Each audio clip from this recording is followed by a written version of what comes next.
Hi, welcome to this episode of Shop Talk Live. This is episode 314, and my name's Amanda Russell. And my name is Ben Strano. And today, Amanda, we have a treat for you. It is an old school episode. It is Anissa, Mike, and me. And I'm not entirely positive at what point I hit record on this episode, but it was one of those ones where as soon as we started going, Anissa and Mike just took the ball and ran with the things that they talk about that are just so funny and enjoyable. So we actually talk about the best vehicles for woodworkers. Oh, nice. We had a listener write in, and they're looking for a new car, and they're wondering what we use. What you're sporting the bike, right? I have a bicycle. Yeah. How are you getting lumber these days? I order it, or I'll go with my shop mates when they make lumber trips, because you'd be surprised. You have to travel pretty far outside of Philadelphia to get lumber anyway. Really? So, yeah. The place I go, Graf and Graf Lumber, is an hour and a half one way. That's annoying. It's a hike. Yeah. Okay. Wow. Philly seems to have everything but lumber.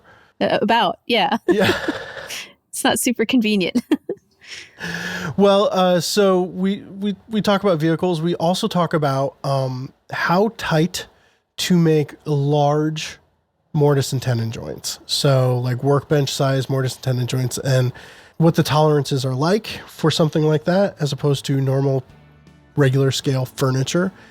And we also talk about safely and accurately cutting thin strips. And of course, Anissa has stories and all sorts of fun throughout the whole episode. So, yeah, it's a good one. I have to click that. It's okay that we're being recorded. The plan is that we're going to repair this thing with Legos. Right. She dropped the bathroom mirror onto the sink. The mirror didn't break, but she broke the double base sink, and was total accident. It sounded like this terrible crash. And I took the bathroom sink out probably a month and a half ago. We only have one bathroom. So we're brushing our teeth and washing our hands in the tub or in the kitchen sink. It's like we're camping at home almost. And so this past weekend, I started making the template for underneath, and we put some Legos together and stuff. But the only reason that's not taking 2 or 3 years is because we're just getting on each other's nerves at the kitchen sink. Yeah. Time to brush your teeth, but wait, no, I'm making breakfast or cleaning something. And so it's just getting to be too much. But yeah. Anissa, I'm sorry. Go ahead. No, it's all right. That's it. I'm done. I was just going to say, you can confirm this. It's like every photo shoot I've ever been on to any author's home, the house is in progress. Yeah. Tim Coleman's. Chris Becksford's. Well, yeah, you're right. Yeah. Well, Andrew Hunter, his house.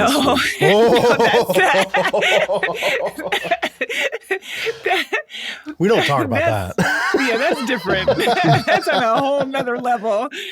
Andrew, you are on a whole nother level. Yes.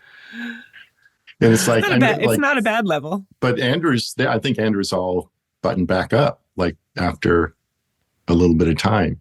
But it's like, you'll go in like, a room or something. I'm not talking about just Andrew, but you'll go in a room, it's like completely gutted, but it's like 5% done, but that 5% is immaculate. And you go, okay, this 5% is why the other 95% is not done yet, because it's all going to be built to this level. So anyway, I tell myself that Katie and I are like that because we're always working on something more important in our heads than the thing. It's like the two of us are never not making something. And that particular thing that each one of us is on happens to be the non-family priority in our lives. So the house just is like, eventually. So maybe everyone else is that way too. Here's the biggest point of shame, even beyond having someone else remodel the bathroom for me, is we're talking about the bathroom vanity. He goes, oh, you're going to want kind of a smaller vanity here. It's like, no, I'll make the vanity. Like, I'm not buying no Home Depot vanity to go in the bathroom. But it's like they're tearing down the place now this week. I'm traveling next week. And like between now and Thursday, I don't have the bandwidth to go into the shop and like make a bathroom vanity in order for it to be there to not hold anybody up. So I told Rachel this morning, hey, let's go to Home Depot or Lowe's and look at some tile, and fine, I'll even look at a bathroom vanity, but it's only temporary. She probably was so happy. Oh, it wasn't happy as in, oh, I'm surprised. It was happy and like, yeah, I knew this was coming. So. I told you so happy. Yeah. But now my plan is I'm going to get the sink that attaches to the wall. Oh. And then I can build a vanity underneath it at some point to make it look like they're together. Anyway, that's the plan. You can also do a pedestal sink.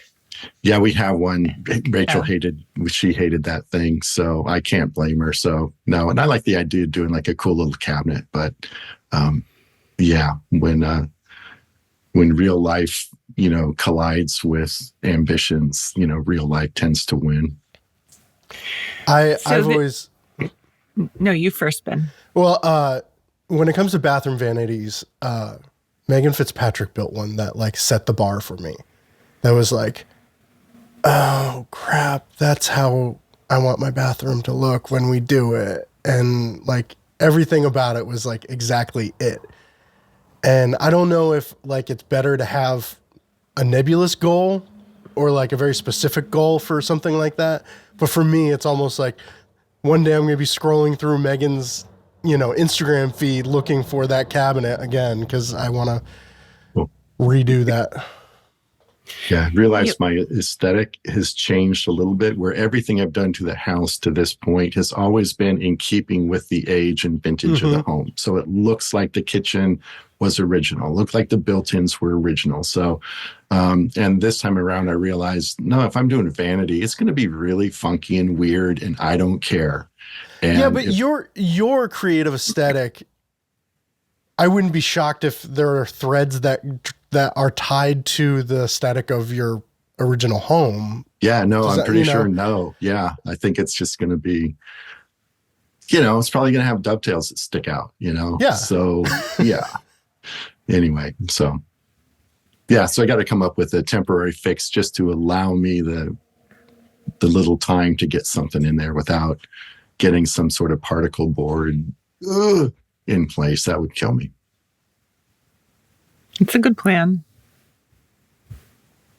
Should we answer questions? Sure. I love the first one.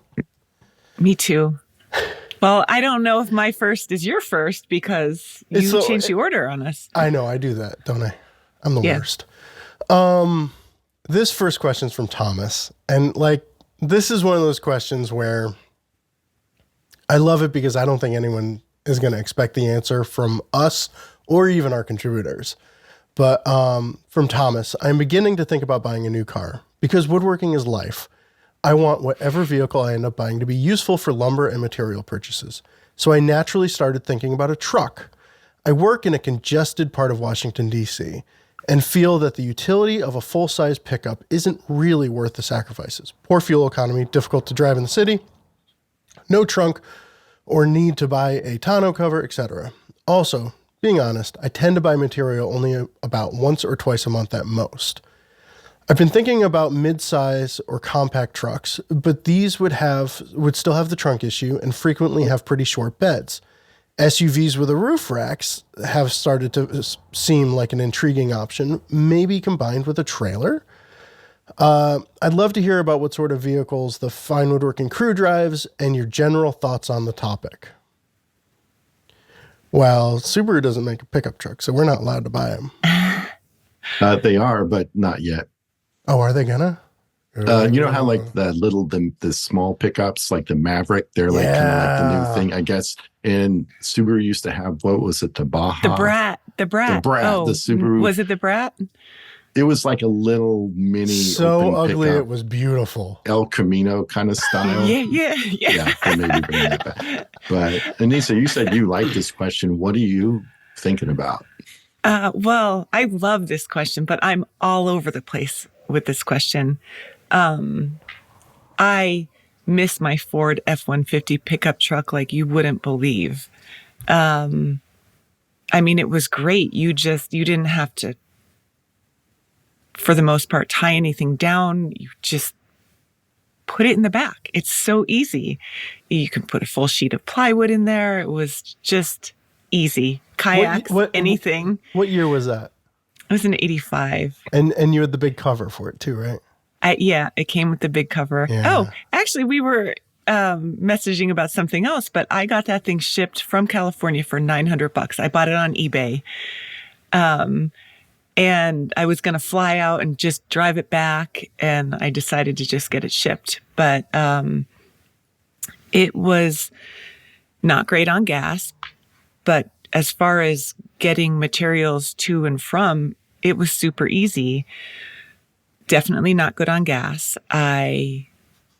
So bad you said it twice. I know. You can't put a bunch of people in it either. It didn't have that extended cab where you have those tiny little jump seats in the back. But it wasn't your only car either. It wasn't. I always have a Subaru. So it wasn't practical for me. But there's nothing like the feeling of driving around in a pickup truck. I mean, it just feels good. But I have a long history of pickup trucks in my past and my family. So that probably plays into it in the same way that I like the smell of secondhand smoke. Anyway, so I have a Subaru now, and I've had Subaru sedan. I've had multiple Subaru wagons. And I also grew up with Subarus and VWs, but I can pretty much transport anything with the Subaru on top, with the roof racks on there. Do you do full sheets of ply? I've done full sheets of plywood locally, very locally, and back roads. Yeah. What I do is, I don't have one yet, but two of the tools that I really want to get are a battery-operated circ saw and a battery-operated chainsaw. But I have gone to the box, like the lumber yard, and they use the panels with some dimensions, and I've had the panels cut down there. But I've also borrowed my neighbor's battery-operated circular saw and just brought a couple blocks to put the piece up on in the parking lot, and have just cut it down in the parking lot and popped it in the car. And unless you're doing this for a living and you have delivery, like full pieces of furniture to deliver often, I think you can do anything on your car with roof racks. And if you add that trailer, you're golden. Like, there is not much that you can't do. Those are my thoughts for now. So, Mike, you are Team Subaru as well. This is Thomas we're talking to. I think so. Yeah. Thomas, I don't want to burst your bubble here. You may not want to hear this answer. The ideal vehicle for a woodworker is a minivan. And that may be a bit crushing, but if you get the minivan with the seats that lay flat, you can get full 4x8 sheets of plywood flat in the back of it. Also, you can haul a lot of finished furniture in a minivan in inclement weather. It's not going to get snowed on. You don't have to rent a U-Haul. I would say sort of like the step up from the minivan that I certainly aspire to, but I'm not there, is to get sort of like a Sprinter van.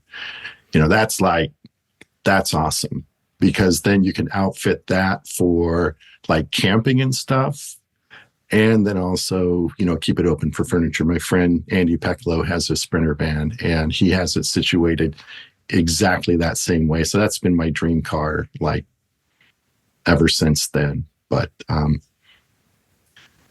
my I did, and I think I'm sort of along the same lines with Anissa. In my early 20s, I was a Volkswagen person. I had a 67 Bug, and I traded that in for a Volkswagen van, which was my dream car at the time, because a Volkswagen van at that time meant freedom. I could hit the road, sleep in it, go wherever I wanted, and it was like the biggest dog ever. I spent all of my summer money working at a job, putting it into the van, and finally basically selling it for parts. And it broke my soul. And I ended up buying my mom's Toyota hatchback from her. And I was like a Toyota person for the next 20 years. So, and then I got a van, Dodge van, when I was in a band, and we were doing kind of West Coast tours and stuff. So the van thing has always been, I've always been down with vans. And then the minivan thing, went back to school for graphic design. And a guy came from Surfer magazine to give a lecture at the school. And he came up in a black Toyota minivan with tinted windows and surfboard racks on the top of the car. It's like, oh, okay. That was my the tipping future, point. isn't looking so bad anymore. So, but no, minivan is great. I would seriously consider something like that. I think that is the ideal car. And I think like a big giant pickup with a big short bed, I think is not good for a lot.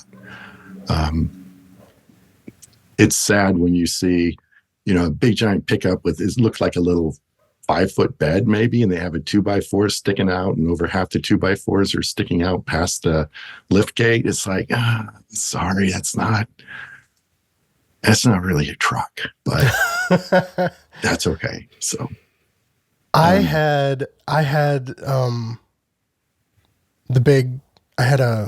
Nissan Titan, full-size pickup truck. Yeah. With, I think it was like a 5-foot bed or something like that, but it was also 5 foot wide, which was amazing because at the time I had easy access to 5x5 sheets of I was going to say birch ply. It's perfect. And like, it just like dropped. The first time I loaded up, it dropped right in. I was like, oh, this is the best. Because before that I had like a GMC Sonoma or something, like the little compact pickup truck. And the 5x5 sheet had to had to stick out of the bed sideways. But I'm telling you, for like hauling solid wood, nothing has ever come close to touching my 95 Honda Civic, 2-door Honda Civic, because the trajectory of when you folded down the back seat, you could get 10-foot sticks. I think even 10 foots were no problem. I think I was able to get 12s in there with the trunk open a little bit. Right. But you could get 10-foot sticks that would go right from the back all the way through to the passenger, the firewall of the passenger seat.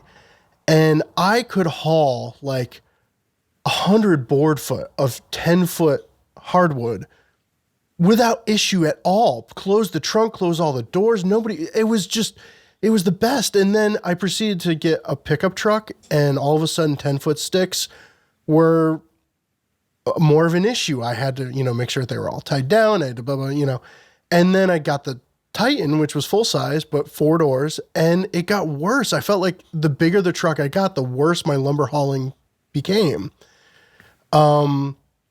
Now we again have, like everyone else, we have a Subaru. It's by law, we have to in New England, I guess. But roof racks, I hate tying stuff on the roof racks. I really don't like it.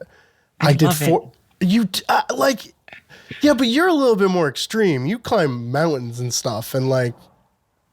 Yeah, all the knots. I play ukuleles, and you're like out like doing extreme stuff in my head. So I'm not a big knot geek. Okay. But I just use cam straps or the ratchet straps. I just love tying the stuff on there. You just plop them on. You're not, how many tears did you have in that Honda's dashboard? None. Really? Yeah. None. Even in my Subaru, once in a while when I pop stuff in there, I end up chewing up the dashboard. Yeah. I remember, Mike, when you got your new car. It was like a month later, like the armrest was like gnarled up. I was like, I hope that wasn't me. Oh, that center console armrest that flips up, it's padded. Yeah. That got scraped up. Yeah, the Forester, and I can get boards, probably 8-foot boards, in between the seats, all the way up to the dash, and then roof racks for anything longer than that, and fairly decent in terms of, smaller pieces of furniture. So, that idea of a SUV with roof racks is actually pretty serviceable because you can certainly get a lot of other use. Like if you're a part-time woodworker, it means that vehicle is going to have to do a lot of other duties really well too. So in that case, SUV could be a good solution for that. If we we have the Subaru and then we have a Nissan that we barely ever drive. If we replace the Nissan, it would probably be with a minivan. I think you're right. As a woodworker, Bexford's always singing the praises of minivans, being able to fit 4x8 sheets. Tim Coleman, he's like a minivan preacher. But I'm trying to think of authors who have pickup trucks, and there's not that many. David Johnson has a pickup in LA. Yeah, but it's a small one, isn't it? I think so. But I mean, he's got to do deliveries of like a bunch of chairs and stuff like that. So I think that makes sense for him. I think it's the delivery factor more than the material factor a lot of times. But most people... Andy Finnegan has a pickup. Okay. Bexford's always done like a covered vehicle, whether it's a Ford, like a Cono van or... Yeah. That's a good question. I think the coolest shop car and the one which is least usable is that little tiny thing. Kate Swan has one at Florida School of Woodwork. Yeah. Schwarz has one. And then Schwarz Chris got one as well. And what is that? Is it a Honda? It's a Hi-Jet Honda. It's the mini Honda truck. Makes one. Yeah. Little baby mini cab Isuzu with the little makes flat them, bag and in the back. Yeah. Katie won't let me. Yeah. Like I see him all the time. It's like, look, it's like $3,000. We could probably. And Katie's just like, nope, nuh-uh. Yeah, and if you have one, you end up naming it like they have names, which is super cool. It's your new mascot. I don't think they go fast though. I think Chris said you can only go 45 on it. They can't go on a highway with it. Yeah. Well, and it's the right-hand drive thing because they're all from Japan. Right. Yeah. And apparently, my brother told me that there was some law against like importing. You can only import in like antique vehicles or something. Or there's something.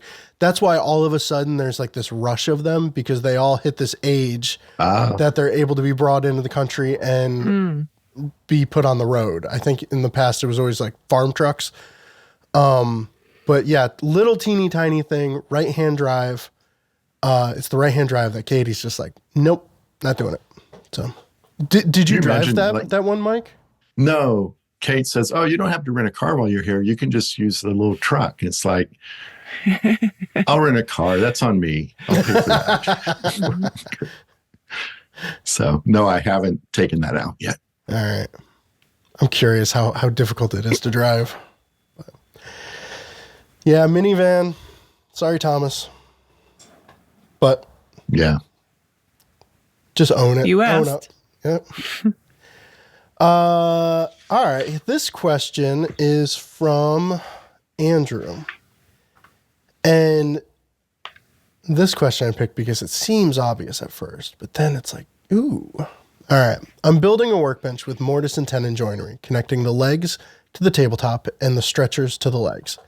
When dry fitting such massive joints, how do I ensure joints are not so tight that I can't get them apart to do the actual glue up? Are there recommended techniques for separating really tight-fitting joints? Any tips you can give me would be much appreciated. So, the larger the joint, the more surface area you're dealing with, and the more difficult they're going to be to get them apart, right? Anissa, what? I mean, the obvious answer is a chamfering little edges helps, but a mallet, is there anything more? I've pried things apart sometimes with the clamp kind of wedged in there, but do your tolerances change for appropriate tight fitting joinery as they get bigger? Well, parts get heavier too. I mean, you're not talking about things that are easy to pick up and maneuver around. I've used body weight to hold things down sometimes. I haven't done anything that massive or large. Like, I've never made my own bench. And you have to be careful that things are even, that you're pulling things apart and you're not racking them. That makes it harder to get things apart.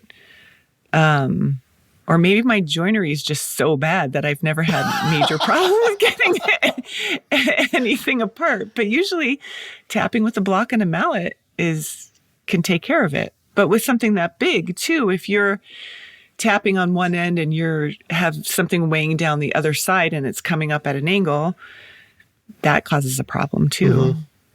I don't know. Am I missing something? Mike, Ben, what are your... I think that if you don't have to work too hard to get the joint together, you shouldn't have to work too hard to get it apart.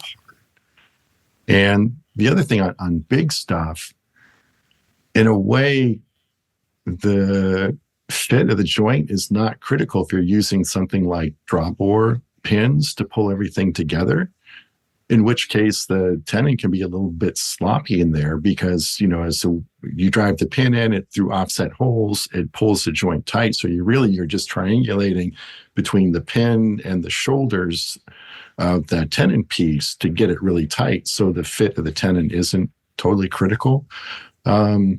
So if I'm doing something big like a workbench base or a hay rake table, where not only is it big parts, they're also coming in at weird angles. Drawboard joinery, I use that whenever I can because it's sort of a self-clamping joint. It also does away with having to get super, super tight fit on everything. The one thing that piques my interest a bit is mentioning tenoning the legs to the top. So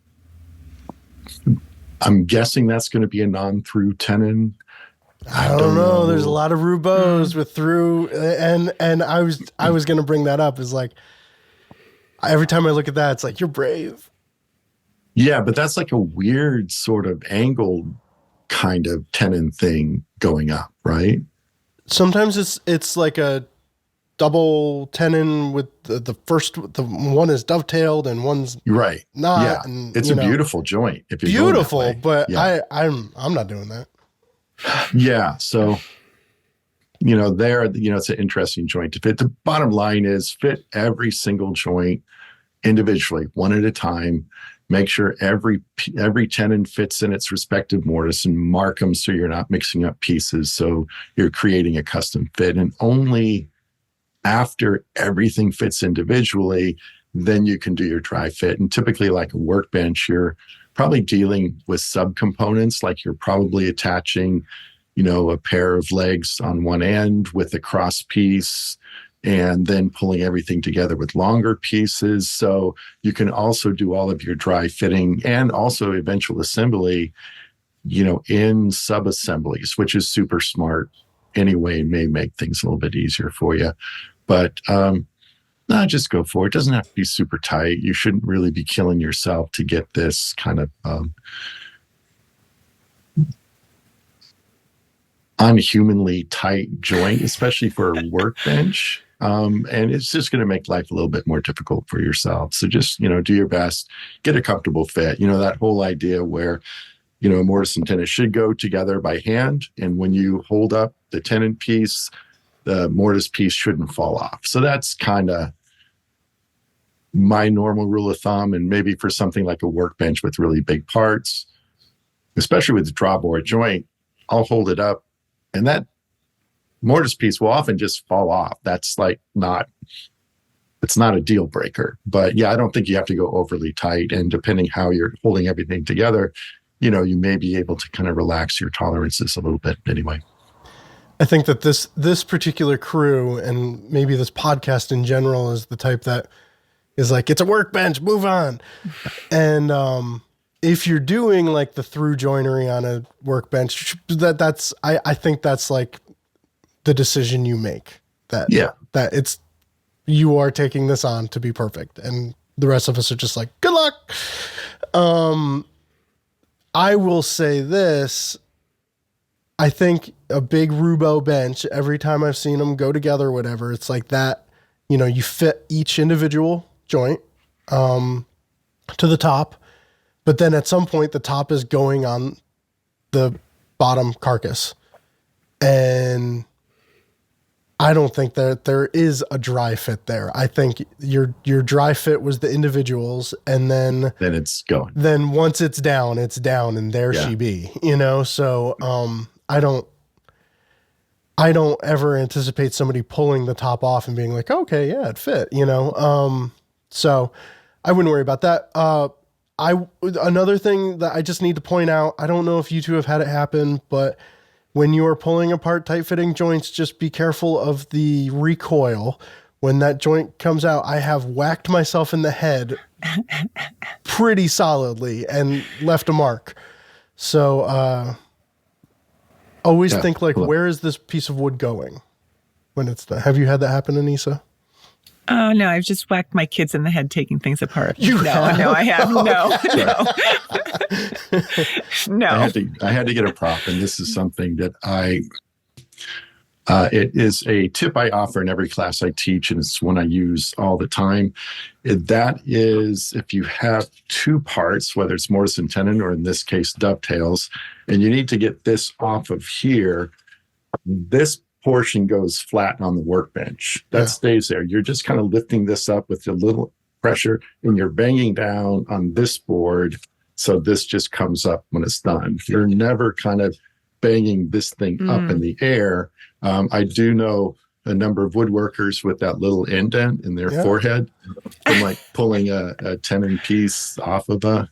I do have an indent in my forehead, but I do not think it's the tenon. But I have a photo of me with like an L-shaped cut in my forehead that I'll try and dig up. And it was like, that is the corner of a board right there. But, okay. So for the audio only audience, Mike, you were, you had a corner of a carcass, and you are basically using a mallet to push down on. So you were holding the upright, or the vertical element and hammering down on the horizontal element towards and the it workbench. Doesn't even need to be elevated off the bench. Like, it can be flat on the bench, and you can have just a little bit of upward pressure on the vertical piece, whether it's a mortise and tenon joint, whether it's a dovetail joint. And just by banging the other piece while it's flat on the bench top with the mallet, the other piece comes straight up. And that's really important for dovetail case construction or any dovetails. You don't want to be wiggling that board off, because you're just going to compress those pins and tails and kind of reduce the overall fit of the joint. So yeah, taking stuff apart, I think it's, be super deliberate and have a good method for that, because it's like a really important part of the building process, is that fitting and taking apart, and fitting and taking apart. If Bob was here, he would mention wedges, right, Anissa? Yeah, he probably would. Yeah, only because I showed him how to use wedges to take stuff apart. Well, I give Bob credit, because whenever he adapts or borrows or flat out copies somebody's method, he's always giving them credit for it. Yeah. Like, he never tries to assume it's his genius idea. But he's constantly, even photo shoots, he's like, I learned that from Mike, or I learned that from Steve, or I learned that from Chuck, or so. But I mean, that's kind of what we're doing here. That's what we all do. We learn from what everybody else is doing. which is super cool. And that can get really annoying in Bob's articles because it's always, and I got this from this and blah, blah, blah. It's like, right, Bob, like I get it and that's super cool, but you can just say you do it this way because you've done it this way for like 20 years. So it's okay. You can just. Yeah. But I appreciate the sentiment though. I absolutely do. Yeah. There's been more than a few times that like we talk about something on the podcast and then like a month later it's like I see on Instagram I just came up with this thing. And it's like no you didn't. But yeah. So cool. Well, let's take a quick break. Fine. All the way from the land down under, Melbourne Tool Company has launched their range of hand tools in North America. A line of tools that are straightforward, precise, and welcoming to both enthusiasts and professionals. The team behind these tools includes industrial designers with hands-on woodworking experience, ensuring their products are tested against the rigorous conditions of tough Australian timbers. If they perform well with Australian timbers, then they'll certainly excel in North American varieties. This level of dedication to quality and functionality makes it worthwhile for anyone passionate about woodworking to explore their offerings. For more information, visit them at www.melbournetool.com. So next weekend, we have a really exciting event coming up. If you haven't heard, Fine Woodworking New England is happening, and Manchester, Connecticut. I think we keep forgetting to say Manchester, Connecticut, at Connecticut Valley School of Woodworking. April 26th and 27th. Gonna have a lot of demonstrations, do a live stream. A lot of our contributors are going to be doing different demos and stuff. It's going to be a good weekend. It's going to be tiring, but it'll be really good. And the other thing that is really fun about this one is if we do everything correctly, if you're an unlimited member, you should be able to participate from the comfort of your own home. So yeah, we're going to be doing our dangdest to live stream all of the presentations for unlimited members. And I will not rest easy until the end of this happens, because this is just, it's tense. Live streaming 2 days worth of stuff is a lot. So it's a lot. Wish me good luck and thoughts and prayers, folks.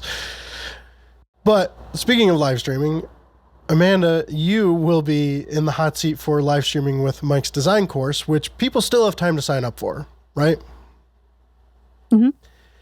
And that involves, how many weeks is it? 4 weeks, I think. 4 or 5. 4 weeks. Now I'm forgetting too. Yeah. But it's, it's jam-packed, and you're going to be doing the live streams where people present what they've been working on, doing their homework, and getting feedback from Mike and those around them. Mike, which is, I'm so excited to be a part of. I love a critique. Yeah. As a former art school student, it's I'm going to enjoy that. So looking forward to that. Are you going to play along? Are you going to do a piece throughout you should. Maybe I should actually, now that you should. Because it'll be work. It'll be fun. You could do it during work hours. I like that. You'll be the only one who could say this is work. Well, yeah. So head on over to finewoodworking.com/elearning and get more information about that and all of our e-learning courses. I believe right now there's a sale going on, and we hope to see you there.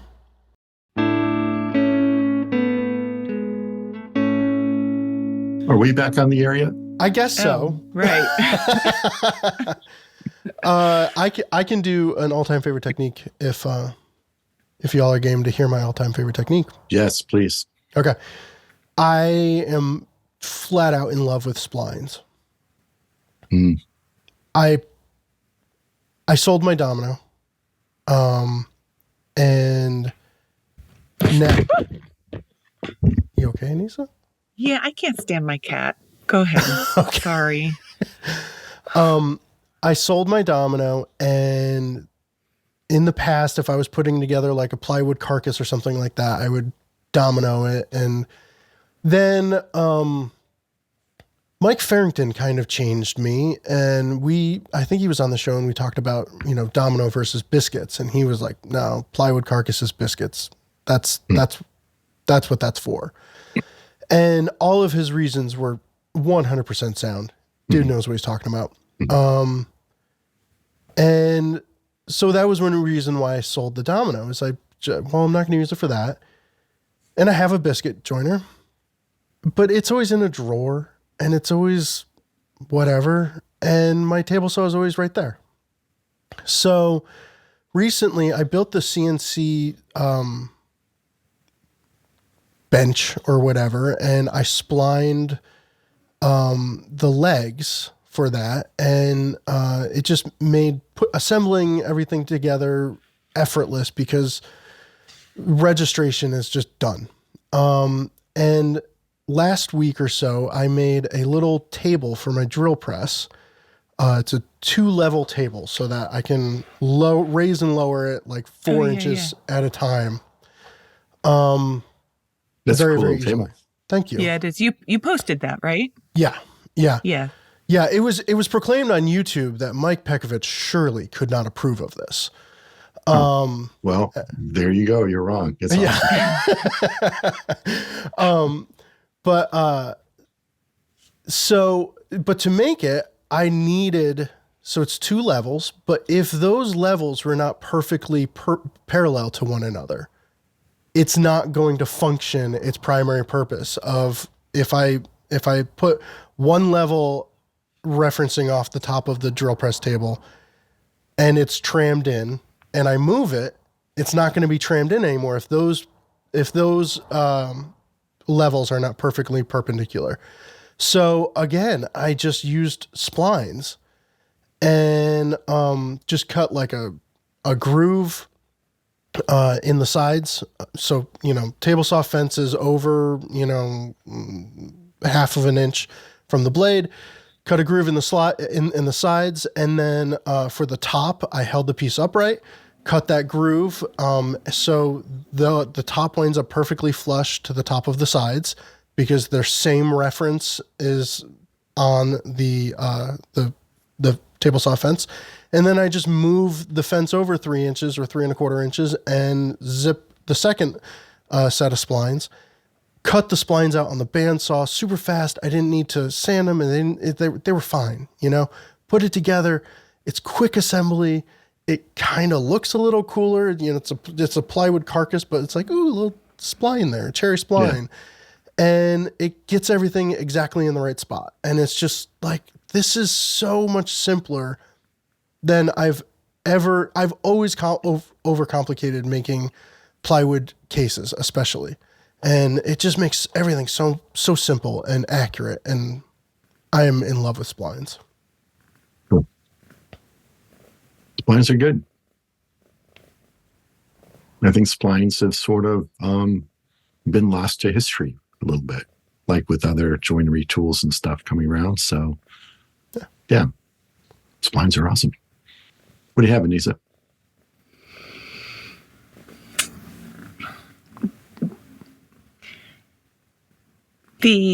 My tip, I guess, or my all-time favorite technique kind of coincides with something I'm doing currently, but it's also kind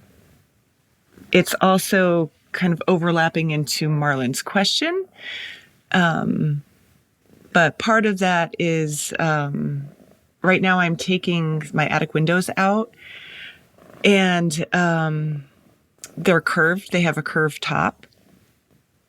So to replace the glass in those windows, which is why I'm taking them out. One, they don't fit in the opening anymore, and they haven't for a really long time. This actually harkens back to what we were talking about before. But I spent the winter with one of the windows had broken glass, and so I spent the winter with a piece of blue foam taped to I took the window out before the winter, and so now there's this just giant piece of wood, blue foam sitting there. So this is kind of a tip for anybody who has an old house with curved windows. To get the piece of glass for a curved window is really expensive. And I really don't want to deal with cutting the glass myself. I bet Mike could do it. Because probably. Yeah. But it's just, I have to get that whole set of tools out, even though I know it's not a lot. And then devote the time to doing that when I have 5,000 other things that are higher on the list. So we're kind of going back in that question too. But, or that conversation that we had. So what I ended up doing was on the outside of the window, I got a template and I routed the curve, where the rabbet is around the outside of the window. I rabbited that, or I routed that rectangular. And so I set in a piece of, I got the glass cut. I ordered the glass to the size and I just dropped that in. And so right now I'm milling, some tiny parts that I won't talk about there. But, so my tip, I guess, that I'm talking about right now is template routing with a guided bearing bit. I mean, it's nothing new. It's nothing earth-shattering, but it was so easy to just make that template, waste away without the template first, with a straight bit, and then go in and just route that curve into a rectangle and plop in the way, way, way less expensive glass. Because also I got the double paned. So like, right. You know how they put the gas in between the two panes. So I got those. And to do that curved was I was like, how much? I can buy a new house for that. Right. Yeah.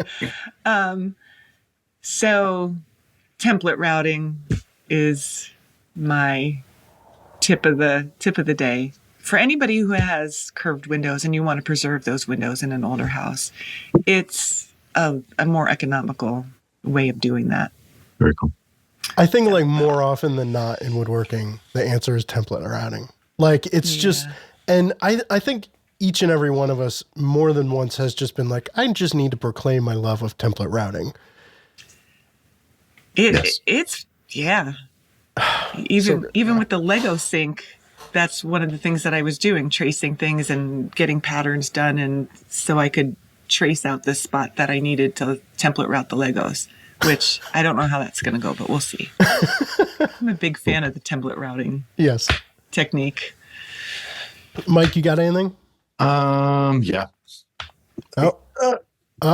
Another more visual props. More props.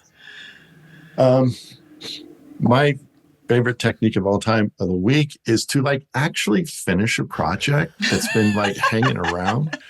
And I'm not only am I bad at it, I'm actually decided that I am averse to revisiting old unfinished projects. You really are. There was a area of your shop dedicated to stacks of unfinished projects. Yes. So, and it's even worse when I teach because on a smaller project, I'll often build along with the class. And a lot of times, various components of my piece end up in students' projects if there's a mishap or something. So, so I've been teaching the small THS class a few times. I've taught it 3 times now over the last year. And because of that, I had 3 semi-finished tea chests hanging around to go along with the 7 semi-finished wall cabinets in my attic. And it's just this is too much. So anyway, I bit the bullet this last weekend and actually finished all 3 of those little tea chests. And I am far more proud of myself than I deserve to be. But we're proud of you too, Mike. Thank you. Yeah. And it was incredibly unpleasant, especially because I actually had to do sanding. And I was feeling a little sorry for myself. And then I finally said, this is woodworking. Just treat it as if you're actually woodworking. Take your time and just, find the groove. And that helped a little bit. So the biggest thing is that they're actually done. So I think, so it made me really empathize with all the students who leave my classes with almost finished pieces of furniture, which is like just about every class I've ever taught in the last 10 or 12 years. And the first real class I taught was a chimney cupboard class with 3 dovetail drawers over 5 days, 2 frame and panel doors. And I guaranteed everybody they would finish. Oh. And it was just like that last day of class was just demoralizing because like it was really evident no one was going to finish. And I just thought, wow, this is the last class I'm ever teaching. And just felt really bad about people not finishing. And then one of the students said, I've taken 30 classes here at Connecticut Valley, and this is the closest I've ever gotten to finishing a piece of glass.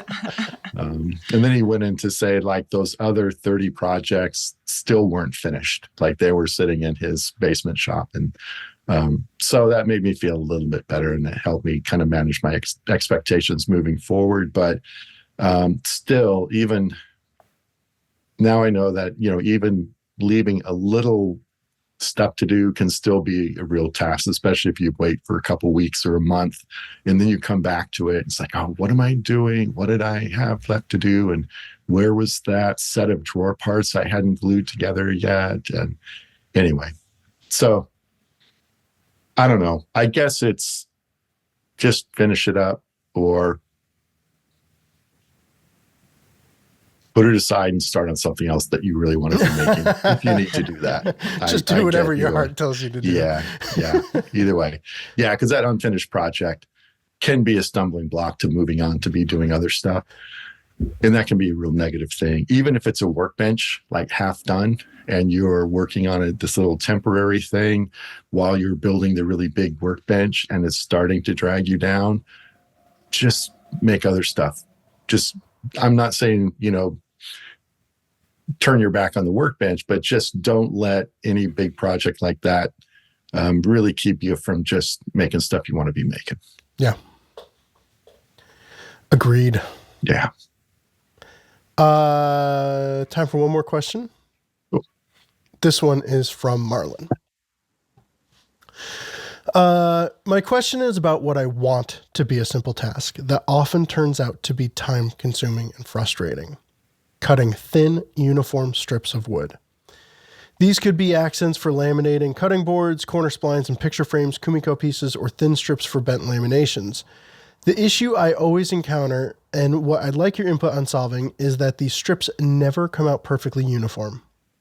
There is always enough blade chatter that the strips do not lay flat to one another, but instead show various gaps along their length. I've really only cut strips on my job site table saw with a nice blade. I've used a feather board, made 0 clearance inserts, go slowly, but still end up with a lot of hand planing and or sanding, which adds work and makes getting uniform strips a challenge. Do I need a better table saw, a band saw, a drum sander? How do I get the highest quality cut on strips like this? I should have emailed and said, do you have a planer? Because that would be my first answer that was not in there. Usually when I'm doing thin stuff on the planer, I put an auxiliary bed in there. Yeah. That's one thing. How thin can you get with your planer, Anissa? Like 1/4 inch, less than 1/4? Yeah, I think pretty thin. I should test it out and see how thin, but I've done with that extra bed in there. Yeah. Maybe under 1/4 inch. Yeah. How about you? I can get to 1/8 of an inch. Huh.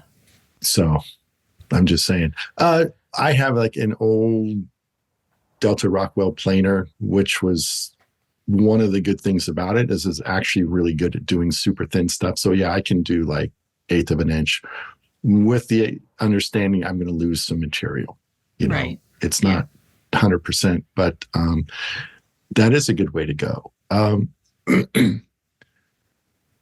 don't want to say that he needs a new table saw, but a better table saw is going to make that easier. If you have a real solid table saw, with no run out in the blade or the arbor and a fence, you can get really parallel.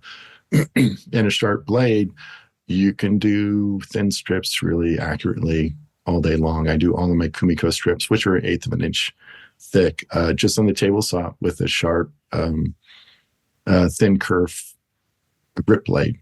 And you use a thin kerf. Is that for accuracy purposes or efficiency? For yield. Stock? Yeah. Yield. Yeah. Okay. And so I had a thin kerf blade, which was brand new because I hated thin kerf blades. I didn't like the way they flexed.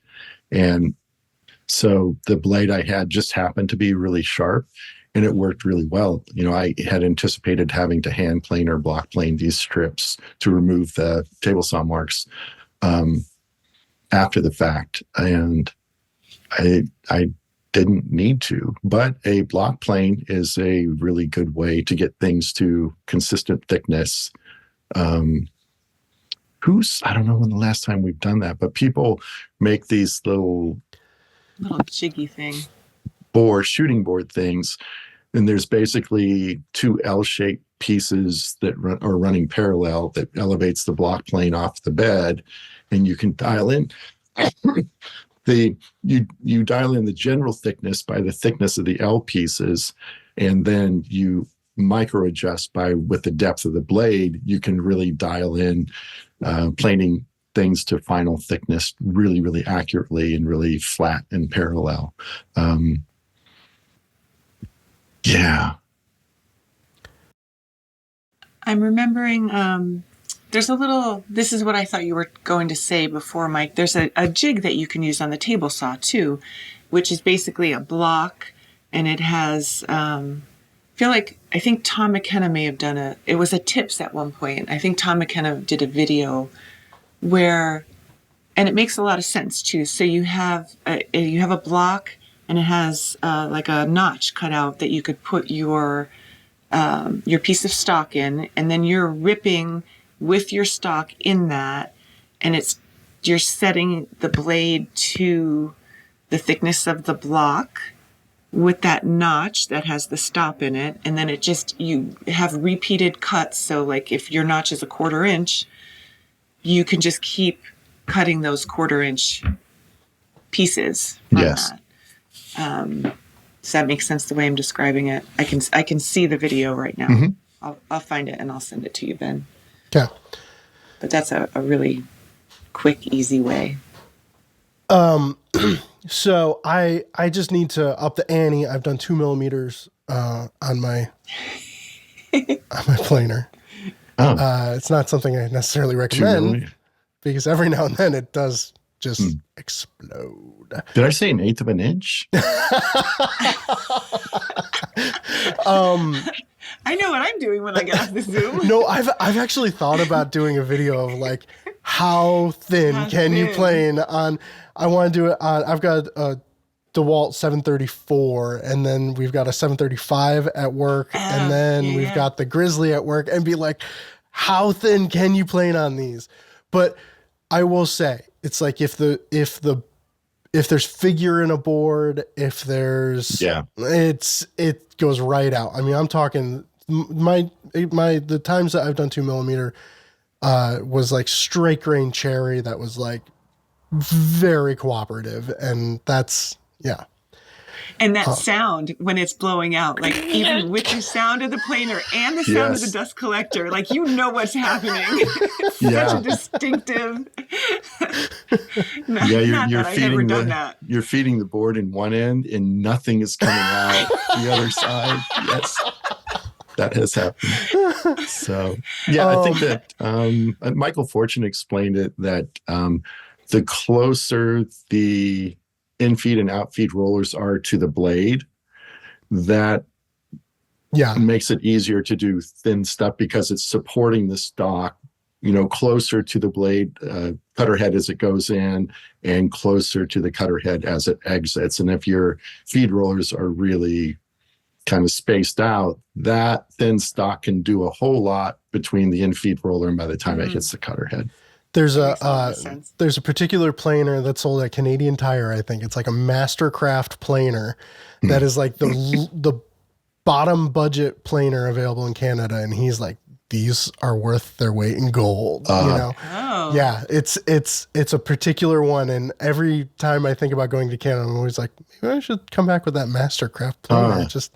Yeah, I thought it was like an old Hitachi that Michael had at one point, but it's like the Canadian Tire, which I think is kind of like Harbor Freight-ish, and it's made me wonder if a Harbor Freight planer would be the same. Yeah. But shout out to Michael Fortune. He was posting on Instagram. He's like, I've been teaching a little bit. Now I'm back on a project. And it's like this massive steam bent curved stave headboard, footboard kind of thing. It's like stunning. And he says, and here's this next project I'm just kind of working on. And it's this lights out thing. And then Mario Rodriguez posted this funky little box. Mario, I loved his style because it was just naturally esoteric. Like if you leave Mario alone to build just whatever he wants to make, it's always something like very interesting, has kind of a specific look. I can't quite put my finger on other than it's like 100% Mario. Yeah. So he did this cool little box and you look at it, it's like, man, I never would have thought of that. But like, that is awesome. So it's cool to see both Michael and Mario kind of posting some really cool stuff. I always wonder if Mario gets bored easily or if he's just like crazy curious, because it's like, you never know what the next thing he makes is going to be. It's never anywhere near what the last thing was. So, so back to thin strips. I think planer. If you don't have a planer, I think I'd upgrade planer before table saw for thin strips. But because the leap, you could get a decent planer that would be great for making thin strips for way less than any other method. Yeah, and then like a little drum sander. It's like, they do really good jobs. Like that little Performax, you've used those. They're pretty accurate, but you're putting a lot of money down to get around the fact that you probably need to upgrade your table saw. So I'm not sure. I would kind of take a holistic approach to your solutions at hand and see what might benefit you beyond just cutting thin stock accurately. And drum sanders are fantastic. I use one a good bit, but they're just so slow. Mm-hmm. And they're just, it's like every now and then it's like, oh, okay, fine. This is what I'm doing tonight. Find a good podcast and I'm just here, and it's never something that I just do because I have to do it right now. I have to like plan it in my head because it's just boring and dusty and blah, I hate it. And I use my drum sander when I gotta use a drum sander. Right. If you can find a way of getting it off of a blade, do it. Yeah. Well, that wraps this episode of Shop Talk Live. If you'd like, leave us a 5-star review on iTunes and be sure to subscribe to our YouTube channel. If you'd like your questions answered in any future episodes, email us at shoptalklive@finewoodworking.com. Feel free to join our Discord channel, which is essentially a large woodworking group chat and is pretty awesome. We'll see you again in 2 weeks. I just need to run out to my shop and do an experiment on the planer. All right, everybody, planer test. 1, 2, 3, break. All right, 2 millimeters. That's what...